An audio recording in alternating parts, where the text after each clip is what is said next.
என்னடா இது எல்லாமே ட்ரை பண்ணிட்டேன், ஆனால் ஹேர் ஃபால் மட்டும் கம்மியாக ஆக மாட்டேங்குது. இப்படியே போயிட்டு இருந்தா கடைசியாக சொட்டை தான் அப்படின்னு ஃபீல் பண்ணிட்டு இருக்கீங்களா? உங்களோட ஹேர் பார்க்கறதுக்கே ரொம்ப ஸ்ட்ராங்காகவும் அடர்த்தியாகவும் ஹெல்த்தியாகவும் ஷைனிங்காகவும் இருக்கணும் அப்படின்னா இந்த ஒரு ஹேர் ஆயில் யூஸ் பண்ணுங்க. கண்டிப்பாக நீங்கள் லைவாகவே ரிசல்ட்ஸ் பார்ப்பீங்க.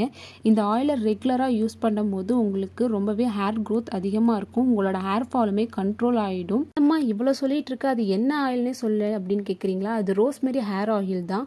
இதை ரெகுலராக யூஸ் பண்ணும்போது உங்களுக்கு விசிபிளான ரிசல்ட்ஸ் இருக்கும். இதில் நிறைய பெனிஃபிட்ஸ் இருக்குது. சிலருக்கு நெத்தியில் ஃப்ரண்ட்டில் வந்து முடி வந்து ரொம்ப கம்மியாக இருக்கும், ரொம்ப தின்னாக இருக்கும். அவங்களாம் வந்து ஸ்கேல்பில் ரெகுலராக அப்ளை பண்ணும்போது அடர்த்தியாக நல்லா முடி வளரதை பார்க்க முடியும். இது ஒரு எசென்ஷியல் ஆயிலுங்கிறனால டைரெக்டாக நம்மளால் ஸ்கேல்பில் அப்ளை பண்ண முடியாது. இது கோகோனட் ஆயில் கூடயோ இல்லை கேஸ்டர் ஆயில் கூடயோ மிக்ஸ் பண்ணி யூஸ் பண்ணலாம். இந்த ரோஸ்மெரி ஆயிலை வீட்டிலே ப்ரிப்பேர் பண்ணலாம். இதை பற்றி ஃபுல் வீடியோ வேணும், இன்னும் தெரிஞ்சுக்கணும் அப்படின்னா கமெண்ட் பண்ணுங்கள், சப்ஸ்கிரைப் பண்ணிக்கோங்க.